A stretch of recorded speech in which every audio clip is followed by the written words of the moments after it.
반갑습니다. 돈쌤입니다. 오늘 엄청난 하루였죠.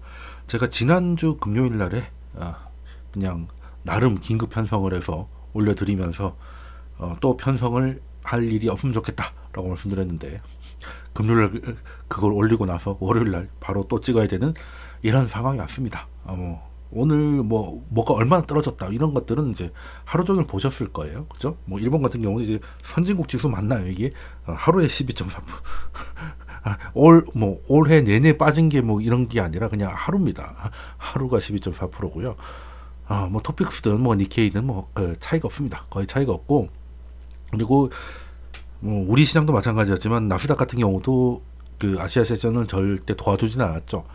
지금 이게 캡처하고 나니까 지금 한 4% 정도, 약간 이 정도 감아 올렸던데, 사실 마이너스 4%도 작은 건 아니라서 크게 의미는 아직 없는 것 같고, 이제 본장은 좀 봐야 될 것 같은데, 일단 아시아 시장이 열려있는 기간 내내 쭉쭉쭉 빠지면서 그냥 이렇다 할 반등 없이 그냥 계속 1시간에 1%씩 계속 점점 빠지는 이런 일들을 보였고요. 코스피도 한 2시쯤이었나요? 그때 이제 코스피 코스닥 양시장 모두가 두 자릿수씩 빠지는 이제 놀라운 일이 벌어졌었는데, 코스피는 이제 동시효과 끝나고 나서, 선물 동시효과가 끝나고 나니까 약간 좀 감아 올려서 외국인들이 선물 매도를 조금 잠깐 줄여가지고 마지막에 조금 사는 바람에 조금 올라갔습니다. 좀 올라간 게 좀 그렇습니다만, 근데 12% 정도 갔다가 여기까지 왔으니 많이 올린 건가? 아무튼 엄청난 시장이었습니다. 엄청난 시장이었어요. 그래서 뭐가 어느 정도 빠졌냐, 이런 것들은 워낙 많이 보셨을 것 같고, 그러면은 이게 일본도 사실 블랙 먼데이 이후로 가장 많이 빠진 게 오늘이고요. 코스피 같은 경우는 이제 9.11 이후로 9.11 때가 이제 가장 많이 빠졌던 거고, 그 포인트 빠진 걸로 치면은 지금이 더 크죠. 지수가 높으니까 그때보다는 이제 큰데, 지금 역대적으로 한 10위권 안에 분명히 들어가는 큰 하락폭이었습니다. 그리고 이제 서킷 브레이크 같은 그런 살벌한 단어들이 나오기 시작했는데, 한동안은 그 AI 랠리니 이렇게 아름다운 단어들이 증시를 따뜻하게 만들다가 이제는 갑자기 또 언제 그랬냐는 듯이 살벌한 단어들이 나오고 있는데, 코스피를 기준으로 해서 코스닥은 아무래도 변동성도 크고 밸류를 말하기가 좀 어려운 시장이니까 코스피 기준으로 해가지고 서킷 브레이크나 사이드카가 걸렸던 시기를 한번 기억을 되돌려봤습니다. 서킷이 뭐냐, 사이드카가 뭐냐, 이게 별로 중요한 건 아니죠. 그냥 엄청 빠지고 있으니까 우리 잠깐 10분이라도 잠깐 심호흡을 하고 커피 한잔 마시고 다시 가자, 이런 취지예요.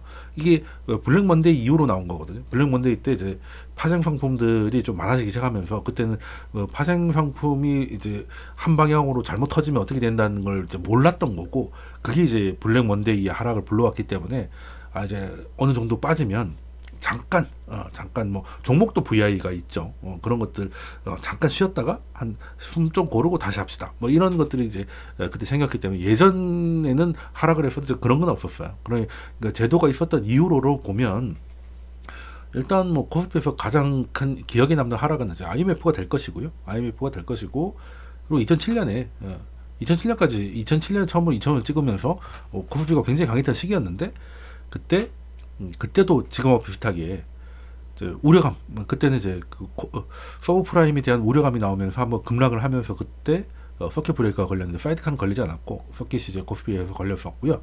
그리고 2008년에 말할 것도 없죠. 리먼 브라더스가 파산한 글로벌 금융위기 때 서킷 브레이크 한번 걸렸었고, 그리고 그 하락이 그 해로 끝나지 않았겠죠. 2009년 내내 이게 그 변동성을 키우면서 2009년에도 서킷 브레이크가 한 번 있었고, 그리고 이때부터는 좀 기억이 나실 겁니다.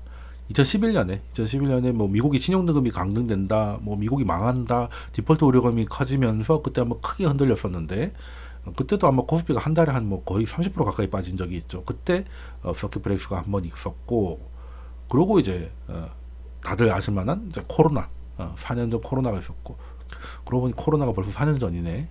그래서 코로나가 있었고, 그리고 오늘입니다. 그러니까 지금 한 7번째네요. 그러면 거의 30년간에 있었던 하락폭 중에 이제 기록에 남을 만한 그런 하루였다라고 볼 수 있는데, 그럴 만한 거리가 있어요. 뭐 IMF 터진 건 뭐 당연한 거고 여기 때도 요때도 뭐 거의 뭐 요때 이 세 개는 거의 같은 성격이죠. 같은 성격이죠. 서브프라임에 대한 이제 우려, 그리고 이제 끝났다고 해서 완전히 들어누웠다가 아 이제 안락해라고 했다가 진짜 터졌을 때 뭐 요때고, 그리고 요때는 뭐 미국이 망한다고 하니까 뭐 이 정도는 뭐 빠지는 건 뭐 그럴 수 있다. 그리고 코로나는 새로운 질병 때문에 전 세계가 멈추는 놀라운 일이 벌어졌기 때문에 뭐 그럴 수 있는 거예요. 근데 오늘 그럴 만한 게 있었나? 오늘은 일본이 12.4%가 빠지고 우리나라도 뭐 거의 양시장이, 그리고 삼성전자가 뭐 VI에 걸려가지고 멈춰 있는 거, 이런 거 그럴 만한 일이 있었나? 뭐 윤석열 대통령이 휴가가서 그런가요? 그렇지 않을 거 아니겠습니까? 그럼 뭘까? 자, 그 원인을 보자는 겁니다. 원인을 보자는 거. 하락을 많이 했고 역대에 남을 만큼 하락 많이 한 건 알겠다. 오케이. 그러면 이제 원인이 뭐냐? 근데 이제 원인이 뭐냐는 얘기가 나오는 게 신기한 거죠. 이 정도 되면 이제 원인 다 알잖아. IMF 터졌으니까 골로 가는 것이고, 코로나 터졌으니까 골로 가는 것인데, 지금 골로 갔는데 아직 원인이 뚜렷하지 않다는 것이죠. 그럼 하나하나 이야기 나오고 있는 것들에 대해서 분석을 좀 해볼 필요가 있겠습니다. 일단은 제일 먼저 이제 경기 침체 우려죠.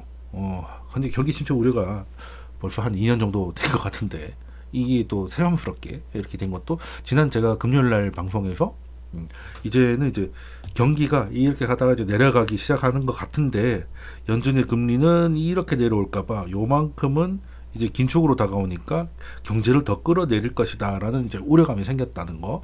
그리고 이번에 FOMC에서 동결이 나오는데 다음 FOMC까지 시간이 많은데 지금 경제 지표가 갑자기 좀 나빠지는 것 같다, 이런 우려감, 이런 것들. 그런데 연준은 일단은 기자회견까지는 그 25bp 이상의 빅스텝 인하를 거부했기 때문에 거기에 대한 시장이 공포가 생겼다라는 건 이제 지난 금요일에 말씀드렸고요. 그러면 그건 공포예요. 우려죠. 실제 경기 침체가 진짜 임박하면 주식시장도 당연히 반응을 하지만 가장 그 경기 침체 예민한 곳이 어디겠습니까? 원자재죠, 원자재. 경기 침체가 오는 게 거의 기정사실이 되거나 가능성이 높아지면 유가가 빠집니다. 유가를 보면 이거 1년 전체니까 최근에 많이 빠진 것 같죠, 그죠? 그리고 미국의 경제가 둔화되고 있는 건 분명히 있으니까, 침체까지는 아직 모른다 하더라도 둔화됐으니까 연초에는 뭐 경기 침체 또 올 것 같다라고 했다가 미국 경제 생각보다 너무 강하네? 라고 해서 쭉 올라갔다가 이제는 이제 그 정도는 아니니까 내려온 건데, 그러면 연초 레벨하고 비슷해요. 연초 레벨이. 그러면 이게 유가 시장이 지금 리세션에 반응을 하고 있나?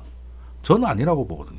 오히려 그냥 미국 경제가 그냥 계속 강할 거라는 걸 반영을 했다가 그걸 조금 되돌리는 정도고, 특히 오늘같이 시장이 급락을 하고 있는데 정작 유가는 빠지고 빠지는 게 한 1%에서 1.2% 정도입니다.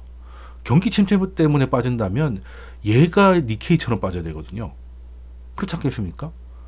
경기가 나빠지면 공장이 안 돌아가고, 공장 안 돌아가면 기름 안 쓰는 것이죠. 뭐 당연한 거 아니겠습니까?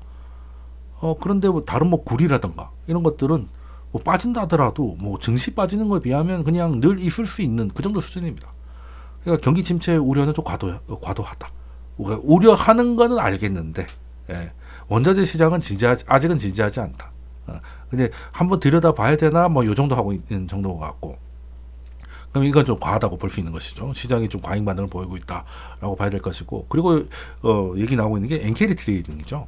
일단은 엔이 계속 약해지다가 강해지는 순간이 나스닥이 이제 꺼지는 순간하고 일치하기 때문에 그러면 지금까지는 엔은 계속 약해지고 나스닥은 AI 붐을 타고 고금리든 말든 간에 계속 갔잖아요. 그러면 글로벌에서 이제 어디든 자금을 끌 수 있는 헤지 펀더다 여러분이, 그러면 뭘로 하겠습니까? N에다가 숏을 치고 나스닥을 롱을 하면 되죠. 그러면 N은 N대로 돈을 벌어주고 나스닥은 나스닥대로 돈을 벌어주겠죠. 그게 지금 최소한 올해 상반기 내내 늘 먹히던 포지션이죠. 너무 안정감 있는 포지션이죠. N은 숏치고 나스닥 롱치고, 그리고 한국도 시장 자체는 조금 지지부진하지만 그건 뭐 배터리라든지 이런 게 있기 때문이고, 섹터로 봤을 때 미국 나스닥하고 연관되어 있는 게 뭐 한국은 뭐 AI에 직접적인 건 뭐 많이 없기 때문에 반도체나 전력기기 정도니까 뭐 그 정도 해가지고 거기다 롱을 치고 뭐 이런 식으로 하면 이제 얼마나 아름다웠겠습니까? 또 얼마나 돈을 많이 벌었겠어요, 그죠?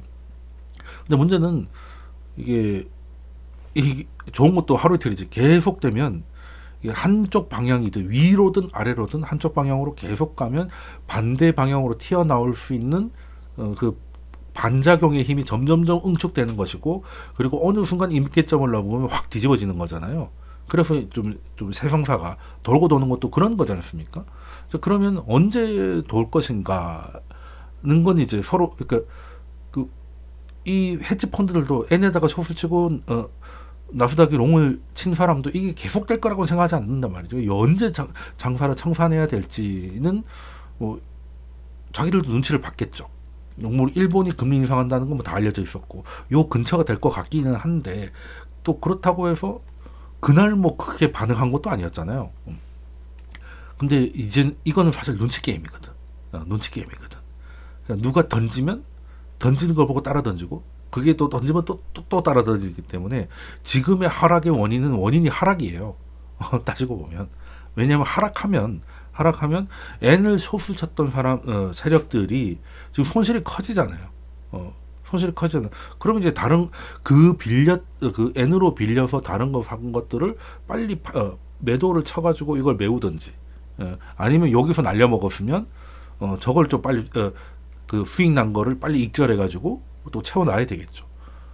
그러니까 엔캐리 트레이딩이 좀 리와인딩 되고 있는 것인데, 문제는 이제 눈치 게임 하다가 이제 한두 명이 이제 던지기 시작하니까 우르르 던지고 그게 좀 과해졌는데, 그럼 이게 엔캐리 트레이딩이라는 게 완전히 이제 시즌 오프인가?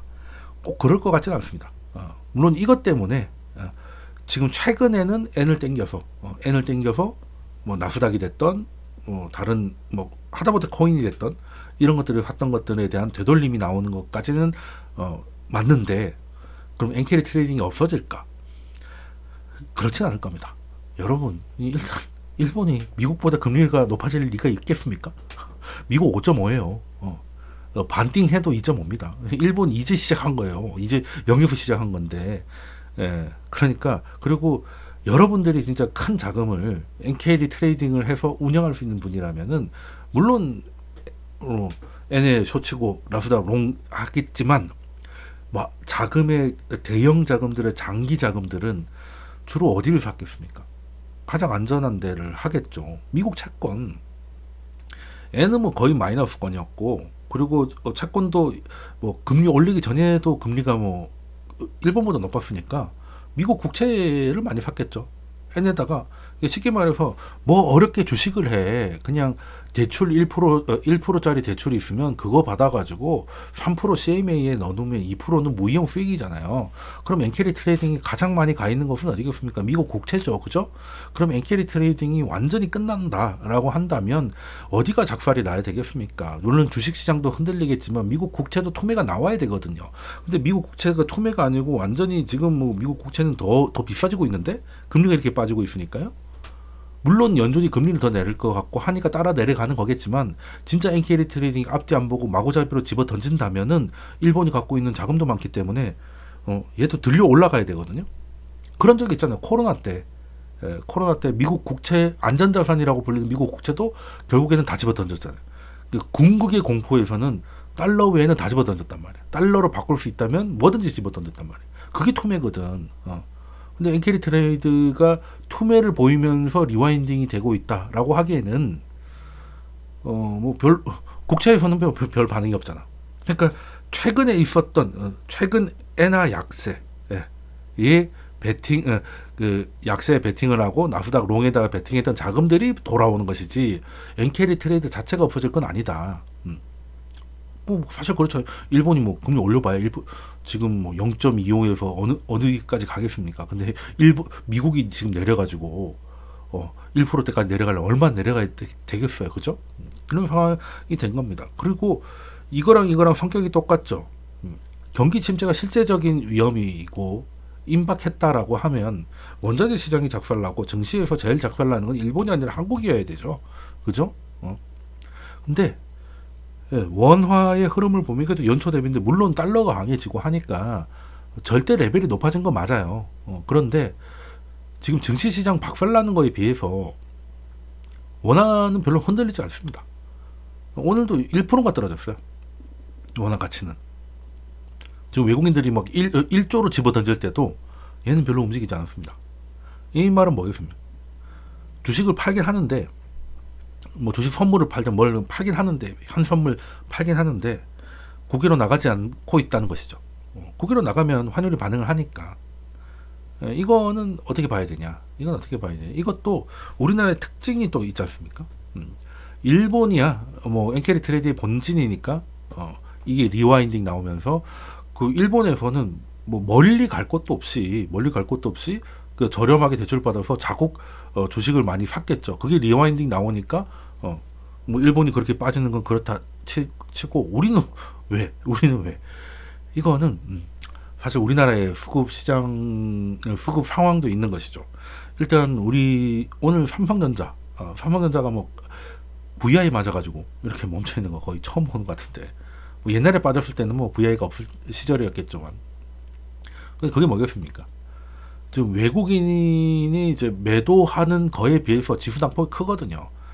이거는 지수의 영향이 큰 삼성전자 같은 애들을 잡고 멱살 잡고 끌어내려서 지수 자체를 끌어내리는 것이죠. 이렇게 되면 우리나라에는 이제 그 옵션이 위클리 옵션이라고 하죠. 일주일짜리가 있는데 그게 심지어 2개였어요.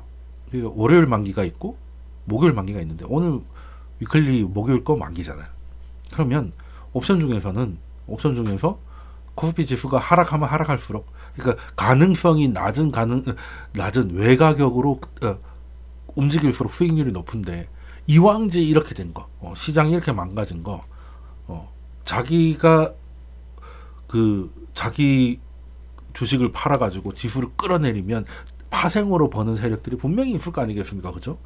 그러면 물론 이런 세력들이 시장을 다 이렇게 뭐 짰다는 건 말이 안 되는 것이고, 이왕지 이렇게 된 거, 방향이 이렇게 됐고, 지금 오늘의 그 하락은 매도세에 비해서 하락이 너무 깊거든요. 이거는 뭐 어떻게 얘기하냐면 매도에 비해서 매수가 너무 없다는 거예요. 그러면 내려가면 내려갈수록 수익을 보는 옵션을 가진 사람들에게는 그게 자기 피를 흘린다 하더라도 여기서 좀 흘려서 더 밀어내면 더 수익이 날 수 있는 그런 환경이기 때문에, 요것도 그래서 외국인들이 막 그 파생 갖고 장난친다는 게 뭐 이런 얘기거든요. 이런 것들이 분명히 영향을 끼쳤다고 봅니다. 영향을 끼친 거라고 보고, 물론 만기가 너무 자주 있어가지고 오늘 이후로는 반등할 거다 이렇게 말하기도 좀 어려운 건 사실이지만, 지금 수급 상황은 글로벌하게 전체로 봤으면 지금 일단 휴가철이 많아가지고 메인 트레이더들이 좀 놀고 있습니다. 아무리 좀 나스닥이 좀 빠지고 일본 니케이가 빠진다고 해서 몰디브에서 전화 받아가지고 마구 매수 들어가기 쉽지 않았겠죠. 그런 부분도 없잖아 있을 겁니다. 그래서 거래량이 지금 죽어 있잖아요. 그죠? 그럼 거래량이 죽어 있고 시장이 방향을 못 잡고 있을 때, 이럴 때 이제 소위 말하는 특정 포지션을 갖고 있는 세력들이 단합해서 움직이면은 그 평소보다 작은 거래량으로 많은 움직임을 만들어낼 수 있다는 건 주식을 해보신 분들은 경험을 해보신 거고, 오늘 우리 시장에서 그런 모습을 가지고 있지 않았나. 왜 그러냐면 또 증거로서 아까 제가 말씀드렸다시피 코스피가 이제 또 그 선물 옵션 그 동시효과 끝나고 나니까 다시 외국인들이 좀 담은 거죠. 그러니까 쭉 외국인들 그거 알고 있잖아요. 지금 코스피, 특히 코스닥 같은 경우는 계속 빠져 있어가지고 여기서 조금만 누르면 다 통한단 말이에요. 반대 매매. 그러면 여기서 약간만 더 눌러주고 코스피가 됐든 코스닥이 됐든 조금만 더 눌러주면 실제 반대 매매를 당하든 아니면 반대 매매를 피하기 위해서 자체적으로 던지든 이런 매도 물량을 끌어낼 수 있기 때문에, 나중에 그래서 보면 그래프가 이렇게 되잖아요. 요때 갑자기 그래도 나름 꾸준하게 빠지다가 한번 왕창 빠지잖아요. 요때 요런 거 얼마든지 할 수 있기 때문에, 요러고 나서 이제 코스닥은 뭐 별로 못 올렸지만 코스피는 조금 올렸거든요. 이런 것들을 보면 의심할 수밖에 없다라는 것이죠. 그래서 지금 이것 때문에 뭐 시장 멀쩡한데 뭐 이렇게 됐다는 건 아니지만, 시장이 어수선하다 보니까 이런 놈들까지 설쳐가지고 낙폭을 더 키우고 앉아있다 라는 걸로 이해를 해주시면 될 것 같아요. 그래서 오늘 만기 됐으니까 내일부터는 급반등한다 이렇게 말하기에는 시장이 워낙 제정신이 아니라 가지고 근데 지금 밸류로서는 이제 좀 물릴 가고 생각하고 조금씩 사두면 손해보기 힘든 밸류긴 하죠. 그죠? 코스피 기준으로 봤을 때. 근데 이제 바닥 잡으려고 하시면 안 돼요. 그게 탐욕입니다. 딴 게 탐욕이 아니라. 예, 지금 싼 밸류에서 조금씩 사는 거는 현금이 있다면 얼마든지 할 그런 것이고, 또 그리고 희망회로를 좀 돌리자면 이제 오늘 니케이가 많이 빠졌으니까, 니케이가 이제 그 2007년 그때 예전에 그때 쭉 빠질 때거든요. 이게 비슷한 그림 찾기죠. 이게 이제 2007년 그리고 요때 코스피도 크게 한번 빠졌었거든요. 그러고 나서 요때쯤 돼가지고 서브프라임 해결된 거 아니야 하다가 이제 진짜 제대로 된 게 터졌었는데, 뭐 요거 놓고 보면 이제 한 뭐 대충 뭐 이 정도 빠졌으면 올라가나 뭐 이런 생각을 할 수 있는데, 이거 뭐 이런 거 보고 할 수는 없는 것이죠. 근데 이런 것도 있더라. 또 되게 좀 신기할 정도로 비슷하긴 하더라. 이런 거 말씀드렸고, 또 특히 지금 우리 같은 경우는 국장의 이제 하락률이 엔화의 강세하고 좀 비슷하거든요. 그래서 지금 엔캐리 트레이딩이나 이런 것들에 대한 수급적 요인들이 돌아오면서 코스피가 거기 노출이 좀 많이 돼 있는 그런 상태라고 봅니다. 상태라고 봐서, 그래서 엔화가 지금 갑자기 너무 또 강해지고 있는데, 그래서 뉴스에서 이제 일본 싸다는 건 옛말이다, 일본 이제 못 가겠다, 이런 얘기 나오면 좀 괜찮아지지 않겠나, 뭐 이런 생각을 조금 해보고 있습니다. 그러면 오늘 같은 경우는 사실 아까 말씀드렸던 대로 이제 블랙먼데이 같은 경우도 그때 블랙먼데이 때 엄청나게 많이 빠졌고, 일본도 오늘도 깨지 못한 게 블랙먼데이 하락폭이거든요. 그러면 그때 도대체 블랙먼데이는 뭐길래 그렇게 많이 빠졌나? 그때 경기 침체가 왔나? 그거 아니거든요. 그때는 주식시장만 난리가 난 겁니다. 주식시장만. 왜? 그때는 블랙먼데이 원인에 대해서는 명쾌한 건 없지만, 그래도 내러티브상 매크로적으로 보면 그 시절은 이제 경제적으로는 뭐 스태그플레이션 시대였고요. 그리고 물가가 좀 높은 그런 상황이었고, 그리고 또 냉전의 시대였기 때문에. 근데 블랙먼데이가 87년이잖아요. 87년 되면 사실상 승자는 미국이라고 결론이 났습니다. 그리고 얼마 있지 않아서 아마 87년 12월인가 11월인가 그때 고르바초프가 워싱턴에 방문을 한 거를 냉전의 종식으로 보거든요. 소련의 항복으로 보고 있거든요. 그러고 나서 얼마 지나지 않아서 소련은 실제로 붕괴가 됐고, 그 이후로 고르바초프가 온 이후로 이제 뭐 독일이 통일되고 뭐 여러 가지 그 냉전에서 갑자기 분위기가 평화 모드로 넘어갔었는데, 그러면 주식시장은 그냥 냉전용 포지션이 굉장히 많았다는 거죠. 냉전일 때 좋은 거에 롱을 하고 냉전일 때 나쁜 거에다 숏을 쳐놨다가 이 내러티브가 끝나게 생겼잖아요. 그러니까 빠르게 이걸 청산하고 갖고 하는 과정이 있었는데, 예전에도 그런 게 있었겠지만 그때는 이제 뭐 파생 상품들이 처음 나와가지고 시장에 막 보급돼가지고 퍼졌을 때라, 그 파생 상품이 갖고 있는 그 파생의 위력을 제대로 몰랐어요. 그러고 나서 이제 블랙먼데이를 한번 겪고 나니까 이게 하락을 부르는구나 하는 걸 알게 돼서, 뭐 서킷 브레이커든 사이드카든 우리 잠깐 쉬었다 가자는 제도가 그때 나오는 거거든요. 그러니까 오늘하고 굉장히 비슷합니다. 심지어 월요일인 것도 먼데이인 것도 비슷합니다. 먼데이인 것도 비슷해. 그러니까 그런 것들은, 이거는 그리고 블랙먼데이는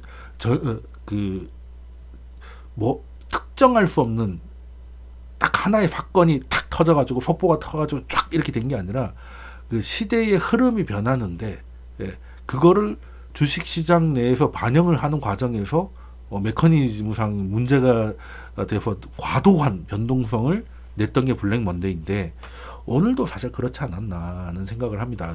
일단 거기에 뭐 냉전 종식 같은 거대한 일이 있었던 건 아니지만, 지금까지 굉장히 편안한 포지션이었던 엔화를 숏치고 나스닥이나 AI 관련주에 롱을 하는, 그리고 그 외 것들을 롱을 한 것들이 일부 이익 실현이 나왔는데, 그 이익 실현이 결국에 투매를 불러냈고, 그리고 놀라운 변동성이 노출되면서 특히 한국 시장은 특유의 변동성, 수급적 요인 이런 것들이 더해지면서 같이 변화를 하게 되지 않았나 하는 생각을 하고요.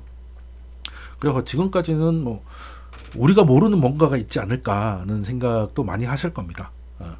근데 보통 그럴 때는 잘은 안 나오더라고요.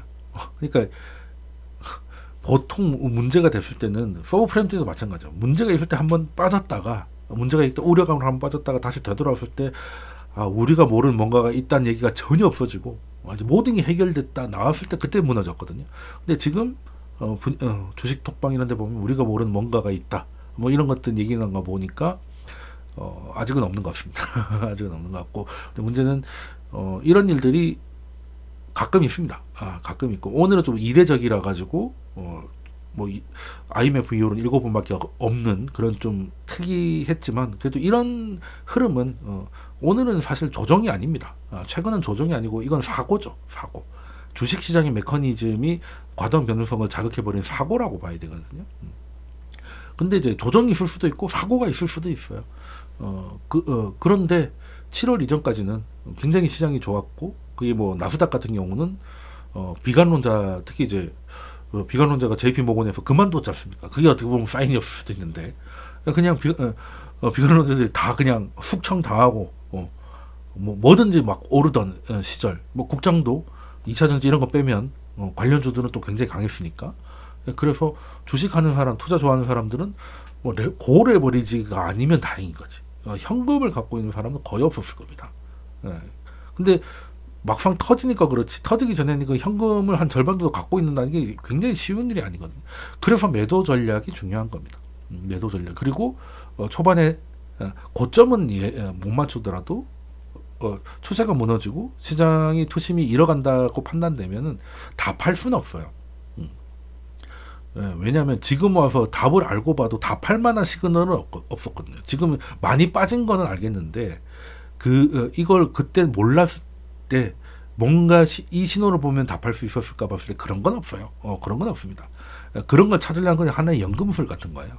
그거는 이제 말이 안 되는 거고, 아니면 그 많은 것 중에 하나를 끼워가지고 이게 다라고 그런 식으로 설명하는 사람들, 말 섞기 좋아하는 사람들의 한 말을 믿어서는 안 됩니다. 그 전까지는 알 수 없는 거예요. 그래서 위기를 느껴가지고 다 팔았다, 뭘 보고 풀매수했다, 이거는 판타지입니다. 거의 포르노에 가까워요. 이제 그렇지만 그럼 현실적으로 어떻게 해야 되냐? 일단 매도 전략이 수립이 돼 있어야 되고, 그래 뭐 몇 프로 먹으면 팔고 이런 거 말고, 그건 너무 유치하고요. 그렇게 되면 크게 될 애들을 잘라버리는 거밖에 안 되고, 이게 나름 지금 추세 때문에 올라탔으면 그 추세가 무너지는 게 나오면 최소한 절반 정도는 이제 팔겠다는 매도 전략이 조금 좀 기계적으로 자기가 할 수 있도록 그걸 검증하고 시행하는 이게 필요하고, 그리고 이런 조정이나 사고급 하락이 있었을 때 그런 것들 좀 보완해야 되겠죠. 저도 이제 이번 하락 때 배운 게 있다면 이제 그런 것들을 좀 더 업그레이드, 없진 않았어요. 그 있었기 때문에 그냥 지금 현금 비중이 절반 정도 있는데, 뭐 아니었으면 지금 풀로 다 물고 내려왔으면 아주 힘들 뻔했죠. 근데 지금 이제 남아있는 현금을 이제 공격 모드를 이제 해야 되는데 그 시그널 찾기 위해 보고 있는 것이고, 그것도 이제 한 번에 들어가는 건 아니겠죠, 그죠? 그런 것들을 좀 그렇게 했지만 이번에 좀 더 매려하게 업그레이드 할 수 있는 이런 것들을 복귀해야죠. 복귀해야 됩니다. 우리가 차트를 돌려봤을 때 이때 팔았으면은 참 좋았겠다 이런 거 있잖아요. 솔직히 고점 이런 거는 말이 안 되고, 요때 팔았으면 좋았겠다 이런 것들이 보이잖아요. 그러면 어떻게 하면 그 지점을 그때 알아챌 수 있을까 하는 걸 이제 연구를 하셔야죠. 저희는 이제 그걸로 저희가 고민하는 건 그 부분입니다. 그걸 업그레이드 했다는 것도 이제 그런 것이고, 이제 그게 그게 좀 실력이 아닐까, 주식시장에서 좀 필요한 게 아닐까 생각을 하고, 그래서 이럴 때 현금이 오늘 원래 하락장엔 짤이 많이 나오잖아요. 오늘 짤 중에 제일 현실적인 거 2개를 갖고 왔습니다. 지금 하다못해 테슬라 주주들도 한동안 또 너무 좋았기 때문에 드디어 출발합니다 해가지고 담았다가 또 이렇게 되니까 이제 현금이 없는 거죠. 회사에 대한 믿음이 여전하죠. 현금이 없으니까 못 사는 것이고, 그게 아니라 하더라도 이 정도 하락이면 일단 사놔야 되는데 하는데 현금이 없는 경우가 태반일 겁니다. 그러려면 어떻게 하면 이런 꼴을 더 나갈 수 있을지 고민을 좀 하는 게 투자자들한테 필요한 고민이에요. 사실 저도 유튜브로 올리지만 이런저런 얘기를 들으면서 앞으로 뭐 하니까 이거 사자 저거 사자, 자꾸 뭔가 매도만, 그것도 주로 매수 위주로만 얘기하는 게 어쩔 수가 없거든요. 거기에서 그럼 앞으로 뭐가 뜰까 이런 것도 중요하겠지만, 실제 고민은 뭐 오르면 이제 오르기만 하는 것도 올라도 이렇게 올라가잖아요. 내려도 이렇게 올라가고. 그럼 이제 어떻게 진입은 어떻게 할 것이고 매도를 어떻게 할 것인지에 대해서 자기의 트레이딩에 대한 복귀가 필요하고 이런 것들이 고민이지 앞으로 뭐가 될까 누가 오를까 내릴까 뭐 이런 것들은 사실 미래를 맞추려고 하는 거는 그냥 운에 맡기는 것이죠. 미래를 한두 번은 맞춰도 계속 맞출 수 있는 사람은 없잖아요. 예, 그러니까 그런 것들 좀 의미 있는 곳에 공부를 좀 해야 되지 않나 하는 생각을 조정장에서는 늘 하게 되는데 이번에도 여지없습니다. 이번 뭐 조정장이 아니라 뭐 사고장이지만 어쨌든 그래도 예전의 하락보다는 그래도 훨씬 마음이 편한 것은 그만큼의 이제 현금 비중이 이제 있기 때문에 가능한 것이고 그게 만약에 이번 하락장에 그걸 실패하신 분들은 자신이 왜 이제 자금 관리에 실패를 했는지에 대해서 좀 곱씹어 보시고 좀 보완이 필요한 부분에 대해서는 고민을 해보고 그 아이디어가 나오는 거, 가설이 나오는 것들은 또 이게 시뮬레이션 해가지고 신뢰도가 얼마나 되는지 이런 것들에 보완을 해나가시는 게 중요한 것 같고요. 저희랑 같이 고민하고 싶으신 분들은 뭐 채팅방에 오셔가지고 말씀 주시면 저희가 같이 고민하고 이런 부분이 있으니까 이제 뭐 많은 얘기를 나누면 좋겠습니다. 일단 오늘 또 긴급 편성을 좀 해가지고 오늘 좀 설명드렸는데 오늘로 그러니까 편성은 자주 한다 하더라도 급락해서 편성하는 거는 좀 그만했으면 하는 좀 마음이 있고요. 미국 본장 조금 긴장되는 마음으로 지켜보고 또 뉴스 나오는 거 있으면 채팅방에서 이야기 나누도록 하겠습니다. 오늘 여기까지 하겠습니다. 감사합니다.